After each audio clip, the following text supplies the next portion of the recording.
Hi, welcome to my YouTube channel, Empowering Women in Midlife. I am Ellen Stellian, the Midlife Mentor and your host. If you don't want to miss out on any of my new videos, please click the subscribe button and don't forget to hit the bell so you are sure to be notified when new videos are released.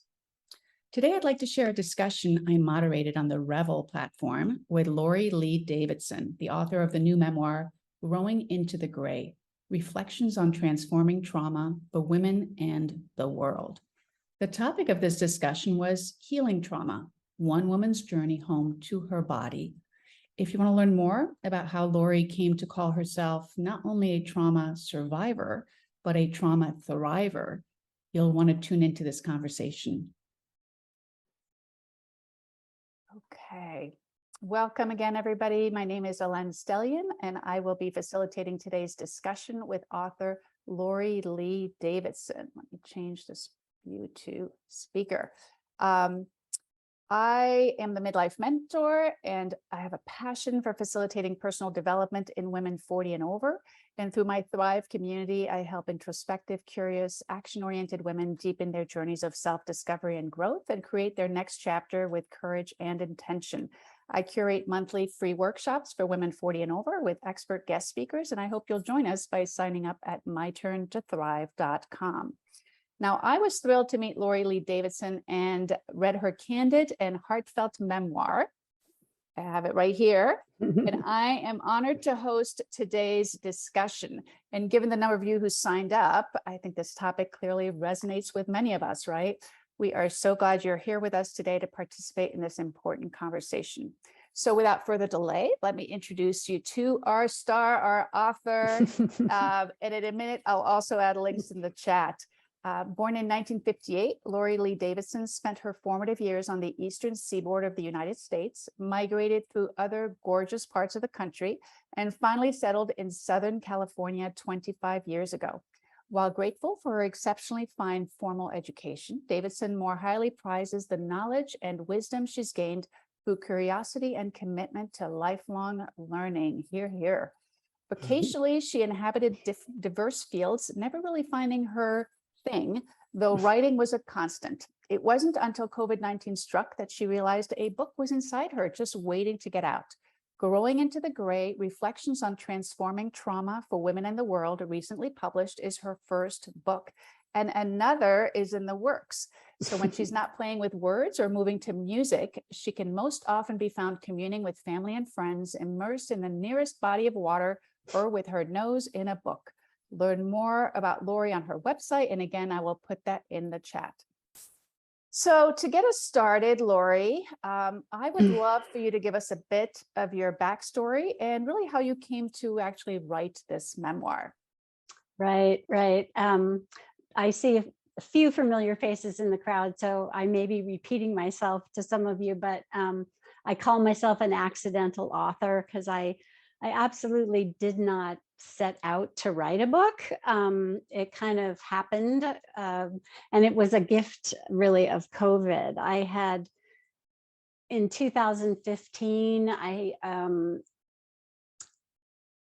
had an accident. And then after that, there was a series of 4 more crises that occurred in my life in a very short period of time and kind of brought me to my knees and made me realize the way I was managing life wasn't really going to work in the future, and I needed to make some big changes. So that all started in 2015, and so I was launched into this journey of healing. And then part of that was running into a dance modality that was a huge part of my healing.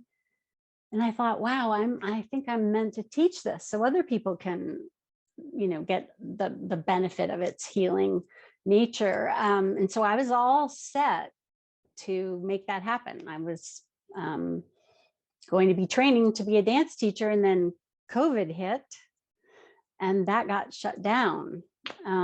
So there we were.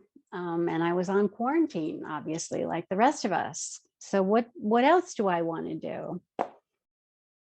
I came around to, well, maybe I'll write a blog, because people who have journeyed with me and seen my healing and asked me questions like, what are you doing? Well, why are you're changing so much? What's happening? Maybe you should blog about it. So that's what I thought I was going to do. But I'll tell you, the pieces I wrote were way too long for blog posts. So finally, after a few of those, I went, you know what? I don't think this is about blogging. I think this is about writing a book. So, and while I'm doing that, all around me, the world is experiencing trauma.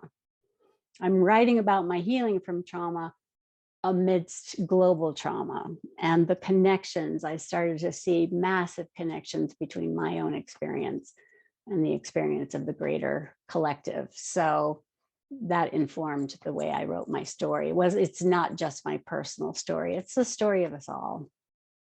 You know, it's interesting. So much has been written about the collective trauma that we've all been through as a planet, really.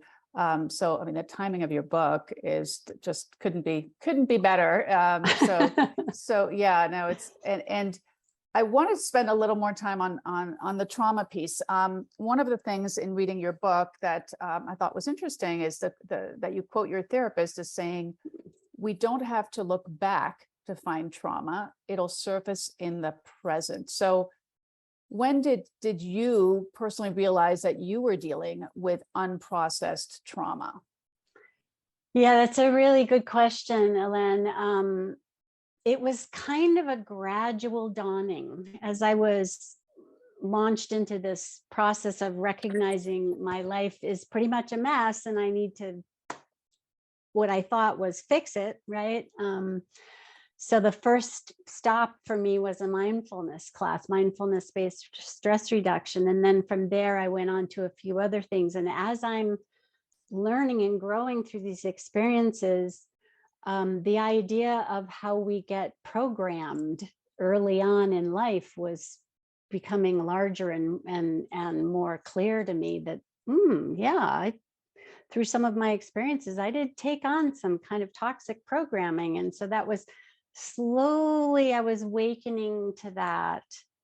And it was in a mindful self-compassion class online that I had a very sudden experience of what I knew had to be old shame. We were doing a meditation and I all of a sudden got a tiny little film clip of something that had happened to me in my childhood, but what I felt was present and real and devastating in the moment. So I went, wow, this is old. This is in my body and it's old. So that's when I went, wow, I think this is big and I need some help. So I reached out and got hooked up with a compassion therapist who was trained in the medical profession as well. And she's the first one who used the words trauma and abuse to describe my experience. Even though I had described my experience to 10, 12 other therapists during my tumultuous life, right? Interesting. Yeah. And none of them ever raised trauma as interesting. No, never used the word trauma, never used the word abuse. Yeah. Now, you brought up a minute ago the idea of programming, and I just got a chat request from somebody for you to give maybe an example of what you mean by by programming. Yeah. Like one of my default programs is to assume whatever's gone wrong is my fault. That was just a automatic knee-jerk response. If something is wrong with my circumstances or a relationship or whatever, it must be my fault. And that is actually literally an old program that got laid down neurologically, wired into me based on very old past experiences.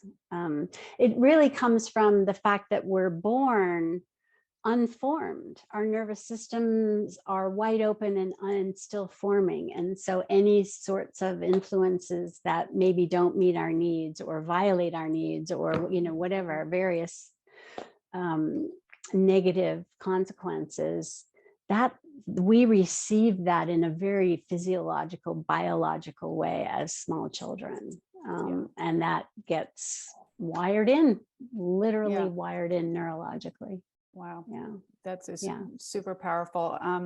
I also want to make sure to sort of set the a base for everybody, because not everybody may be that familiar with what do we mean by trauma. And you mentioned in your book, Psychology Today blog post, that defines trauma as anything that is too much, too soon, or too fast for our nervous system to handle. So tell us more about because there's so many different ways to define trauma, right? And so what about that feels so true for you? Yeah, and I'm glad you raised that, because the idea of defining trauma, I think, is really interesting. And there are many definitions out there, right? And each one of them has some nuance to it, I think, that's helpful. I think that what I really like about this particular definition is that it gets us to the nervous system, which I think is really at the root of it all. Like, if we were to peel away the layers from all the definitions when we get to that, because it's really actually not the event. Like, we want to say that an assault is the trauma, or a death is the trauma, or whatever is the trauma. That's not really what trauma is. What it is how the system receives that event. Like, how is it registered by that individual nervous system? So I think that's why that definition really resonates with me, because it gets to that specific truth. I mean, I think it also gets to what I kind of have labeled my source wound, which is, my mother was an alcoholic and she drank while I was in utero. Oh, wow. So the fetal nervous system is getting too much, right? Any alcohol is too much, too soon, clearly, right? Yeah. So, and too fast. And it was overwhelming to my nervous system, clearly, right? Which is still forming. So that's just one little example. If you look at COVID, right? And how as a planet, we had too much, too quickly, right? Like, just an amazing experience of that. And for many of us, it overloaded our systems, which gets to the idea, right, of capacity. Because what might be overwhelming to me might not be overwhelming to someone else, based on how they're wired and what their own unique experience is. So it's really about how we receive it. That's kind of, to me, what trauma is. Yeah. And it's interesting talking about trauma. One of my favorite trauma experts that you mentioned in the book as well is Gabor Mate. And he actually just released a new book, which I just bought. And I can't remember what it's called now. Maybe somebody in the chat will like something about there's no normal or something like that. So and I think he, part of his belief is that in some way or another, we're all affected by trauma. I mean, that's part of what I try to say in the book, is I think we might even need to transcend the word. I think it's the human condition. I think that it's built into Homo sapiens, right? That's our full species name. We're born in this state of such vulnerability, and we're born to fully flawed human people, right? Fully wonderful and fully flawed human people. Like, I honestly think trauma is a code word for the human condition. In some ways. Wow. That is a powerful sort of, mind, like a flowing kind of shift there to think about it that way. And thank you, Caroline. She mentions it's the myth of normal is the new Gabor Mate. Thank you, Dr. Susie, as well. Thank you. So one of the things that Gabor Mate references, and you reference as well in the book, is changing the question when we're talking to somebody about, who's having difficulties in the world, from what's wrong with you to what happened to you. So can you talk about why that's such an important distinction? And when you when you say that, like I'm having a body reaction, like I get goosebumps because this is so, to me, so important. And I also want to show you all, I don't know if you can see this. Oh, yeah. What happened to you? That's the title of a book by Oprah Winfrey and Bruce Perry. So they even titled their book that. Yeah. Yeah, because I'm a perfect example. When I was struggling with depression and all kinds of issues, and I, at that time in my life, didn't know where else to go but to my physician. I was told there was something wrong with my brain. My brain was broken and we needed to fix it with a chemical, right? And so that did buy me a certain amount of relief, but it never fixed anything. So this question pivots it completely. It's a complete total paradigm shift. It's no longer what's wrong with you and let's fix you, but oh my gosh, what happened to you that might explain why your nervous system is chronically dysregulated. It's a completely different way. It's a much more compassionate, Yes, that's the word that kept coming holistic up for me, way is of looking. compassion. It is. It's compassion incarnate. Yeah. It really is. It's like, oh Yeah. my gosh, what happened to you? Yeah. Yeah, I love it's that. completely different. It was life-changing for me. Yeah. And Life-changing. you feel like you were able to probably, I imagine, release some of the, I mean, it's this personal shame, this weight that, you know, what Yeah, there's like something bad there's about something me. so wrong about Yeah. me. I'm so broken, and yeah, no. And not only does it shift it and say what happened to you, but it also, to again bring in the collective, it also gets at the issue of, wow, we have structured family, society, and culture to actually be trauma inducing in many, many ways. So it goes beyond the family. It's also in our structures, it's in our educational system, it's in, it's in our medical system, it's everywhere, how we've kind of, there are echoes of it throughout culture. So it's, there are really, really good reasons for women to be depressed when you look at the state of the patriarchal system, right? There's some really good reasons to get depressed. Yeah. So it kind of flips that too. Yeah. Wow. Yeah. Super powerful. Yeah.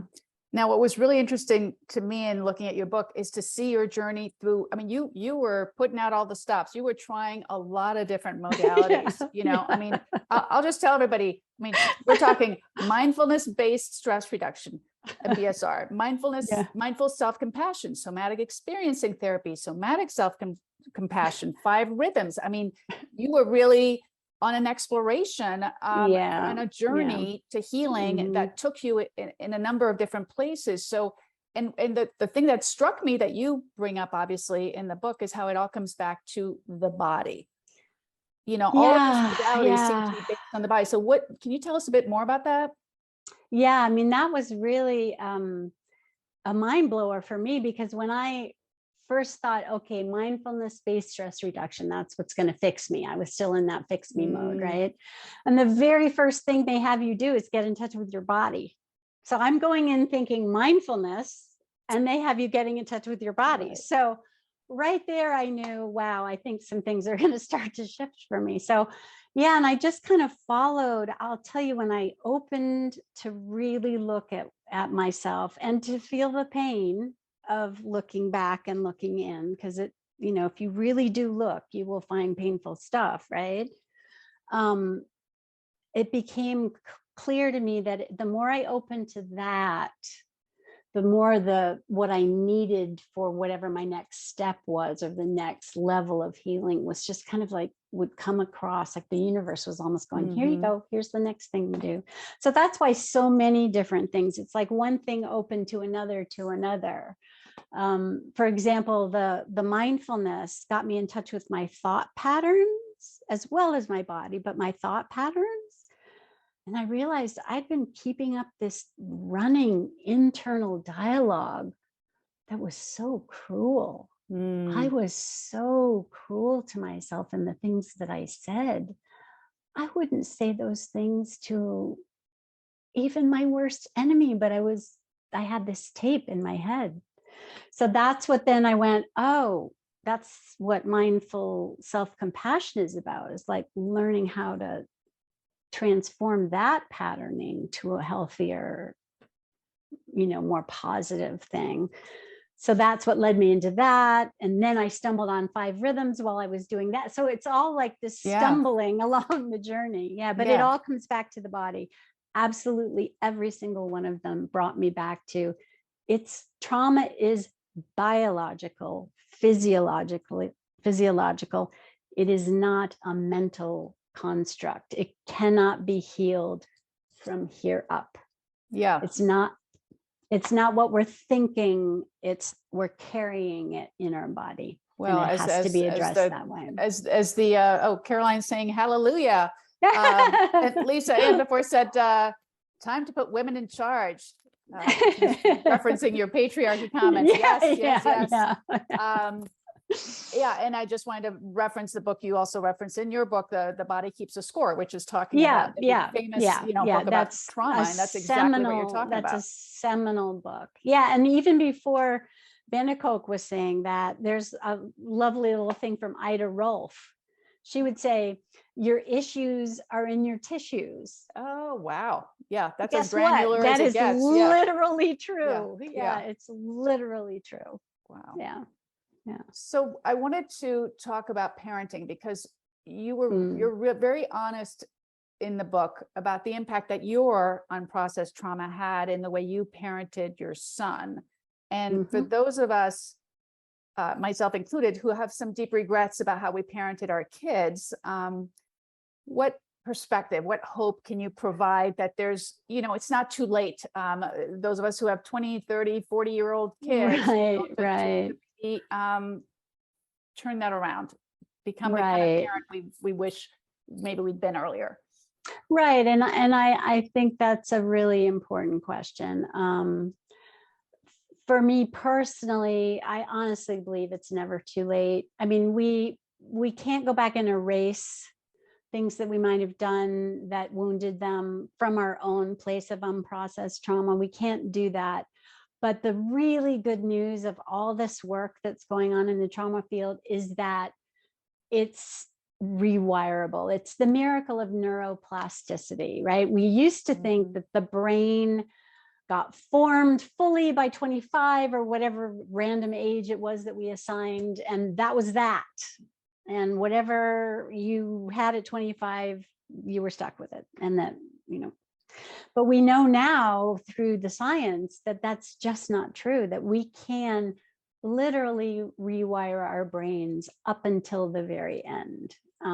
So the good news is that our kids that we may have messed up in some way can do the work. They can rewire. And personally, for me, when I started to wake up to my own trauma, I began to bring it to my son, who at the time was 24 or so, 23, 24. Sometimes the years get all messed up for me, and began to talk to him about what I was learning about myself and how I was coming to grips with how it must have affected him. And he also had his own acute medical trauma as a child that I watched play out. So we've been in continual dialogue about that, and he has found help for himself. And so our relationship has just changed into this beautiful thing. So I would just say, share, if you do choose to do this work, if you choose to work on your trauma, share it with your kids in whatever way you can. And I think you'll find that it will really impact their lives and your relationship. That's, that, and it's not just your kids either. I noticed as I started to shift and change, release and integrate the energy and the stuckness and the trauma from myself, it changed. Everything around me began to change. My relationships with other people began to change. It's almost unavoidable. It's a lovely unavoidable thing. I mean, it just starts to shift everything. So, and I think it's important for us, those of us who are parents and are aware of trauma and how we might have affected our kids, to talk about it publicly. Because I think until we do, a lot of how society says we should raise children, which is actually damaging, really, is just going to be perpetuated.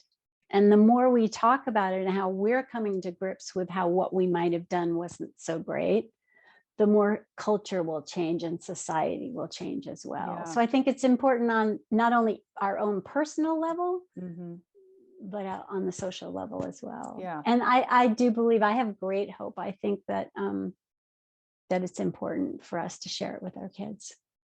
And I also, speaking of family, want to bring up your parents, because it's so powerful, the exchange you had and you describe in your book with your son, but the fact that you also forgive your parents, and you even, I'm going to quote you, say, through my process, my parents have become fully human to me and fully heroic. Wow. I mean, these are, tell us more about how you were able to get to that place and how you see them now. Yeah, there may be some tears. So I honestly don't know how it's possible to go in and look at your own deep wounding and come to grips with how that happens really organically based on how we're wired as a species, and not then look out and go, oh my God, that's true for us all. And so I began to see my parents really differently. Before, it was like they were the bad guys, right? And they had done all these things to me. And then I began to understand, oh my God, they were just doing the best they could. And it's actually miraculous that I was not more effed up than I was, because their experiences, when I know some of their childhood and young adulthood stories, not the whole thing, but the amount of trauma in both their lives was way beyond anything I experienced. So the fact that they could create any amount of warmth and laughter and love in our family is miraculous to me. So I was able to see them. I saw how trauma lived in their bodies, and they never got a chance to wake up to any of it. They were long gone before I started my awakening journey. So I understand them and my ancestors and society in general really differently now. Yeah, the whole intergenerational trauma has been another area of trauma that's gotten a lot of attention. Yeah, and I see how my mom, I would not have been raised by her mother, I'll tell you. I loved her as a grandmother, but I would not have wanted her as a mother. And then my mother was rather difficult. But then I see how I was then difficult for but I did a better, my mom did a better job than her mom. I did a better job than my mom. And if my son ever decides to have children, he'll do a better job than I did. It's like, if we do this work, it's going to get better. Right. No, and you're the way you're looking at all this again is with so much empathy and compassion, as opposed to a finger pointing, blaming. We're humans. We're animals. We're these human animals, and we're doing the best we can given our crazy wiring. So I also wanted to talk about a shift that you've described in the book that you made in thinking about what kind of future you want to create for yourself, which I thought was very powerful. And it went from, what do I want, to what is life asking of me, which is quite a shift in the way you look at it. So what was the significance of this shift in inquiry for you? Yeah, kind of like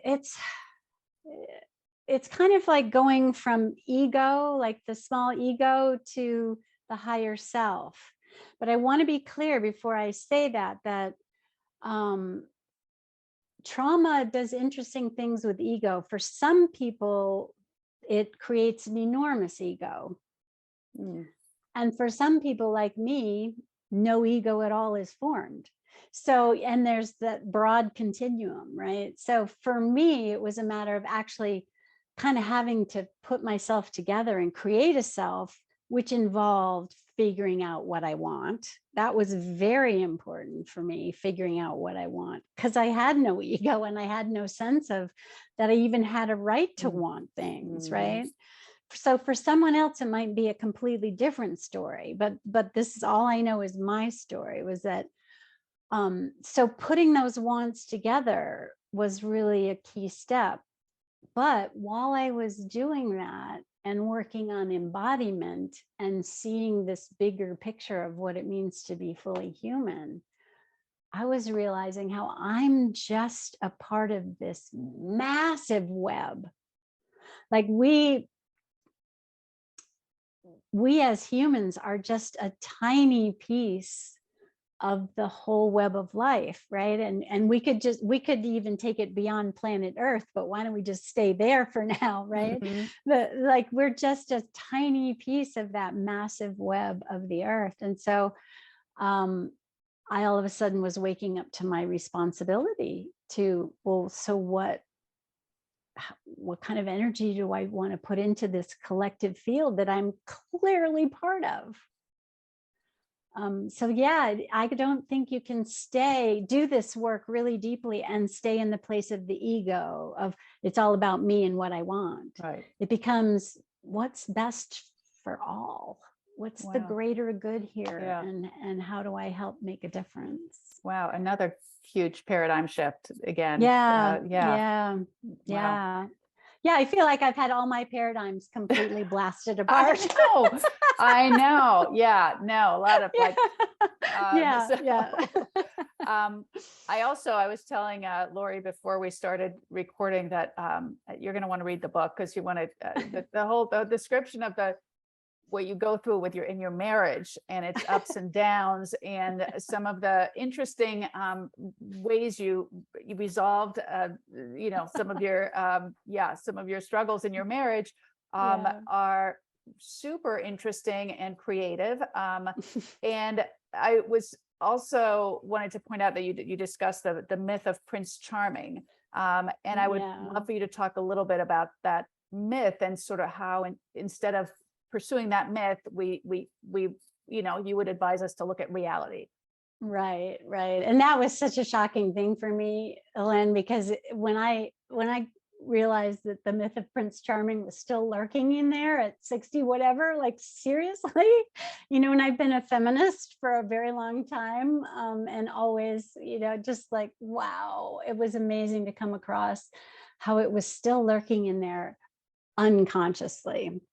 And the way it showed up for me most clearly was when I first started to do this healing work, and got in touch with how unhappy I was in my marriage. It became all about him, what was wrong with him. It was clearly about him. You were moving, you were, becoming aware. And if he would just stop being X, Y, and Z, then my life would be happy, Well, guess what? I had this thankfully brilliant therapist who would just keep bringing me back to, okay, she would say, and let's look at what this might mean about you. She would always bring it back to me. So eventually I realized, you know what? This is about how am I showing up or not showing up for myself? How am I treating me? And so training the people around me how to treat me.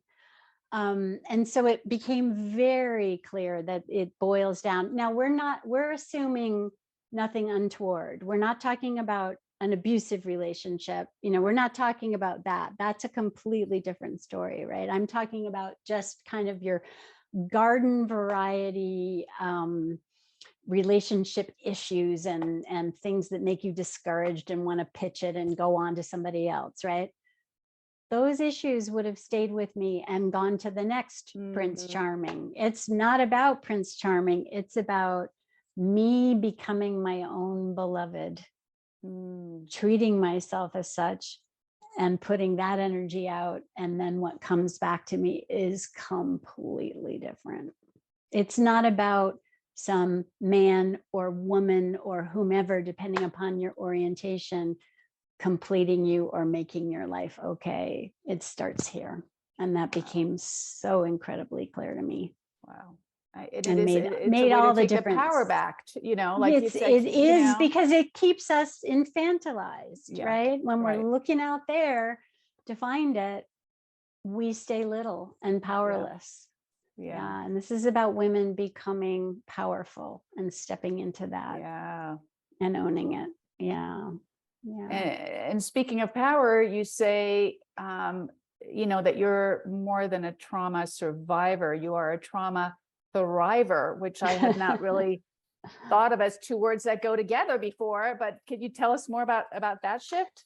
Yeah, and that's really actually the reason the book came out, is because I had a developmental editor look at it at one point. I'd had a few people who love me tell me that it's great, but they love me, so they're going to tell me it's great, right? So I thought, I need to get a professional opinion. Like, is this any good? Does this have some potential? And so I gave it to a developmental editor that I came across, and she said that she thought, yes, it had potential, and that one of the reasons she could really get behind it was because it talked about the idea of post-traumatic growth. Mm-hmm.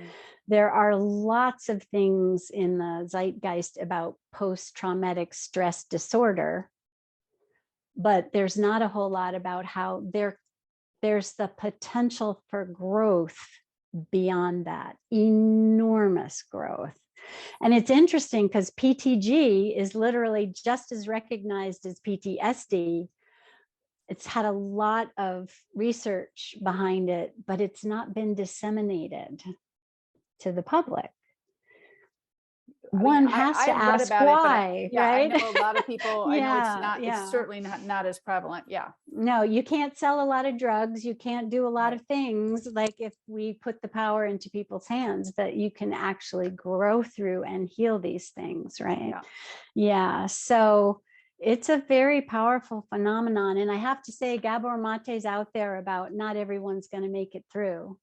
Yeah. Some people, by virtue of kind of their system they're wired with and that they hit the planet with, plus the amount of trauma they experience, like a variety of factors, unfortunately, not everyone is going to make it through. And that hurts my heart to even think about and speak of, but we have to be real. Like, not everyone is going to make it through, but so many more people could, right? If we held up the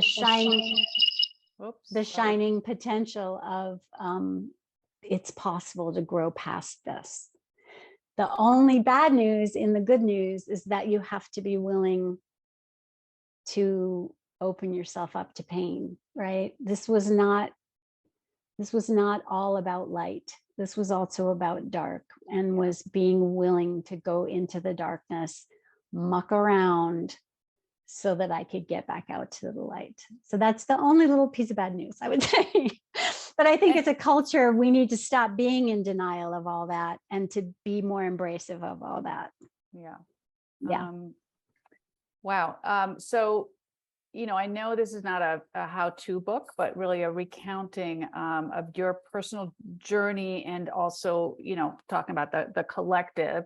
But if you were to give one piece of advice to another woman who might even be here today, who's been affected by trauma, what would you say to her? What's a place to get started if somebody wants to deal with this trauma that's been weighing her down? Right. Yeah, and thank you for recognizing that. I tried not to be prescriptive, just kind of descriptive, because I think there are like all kinds of ways of doing this.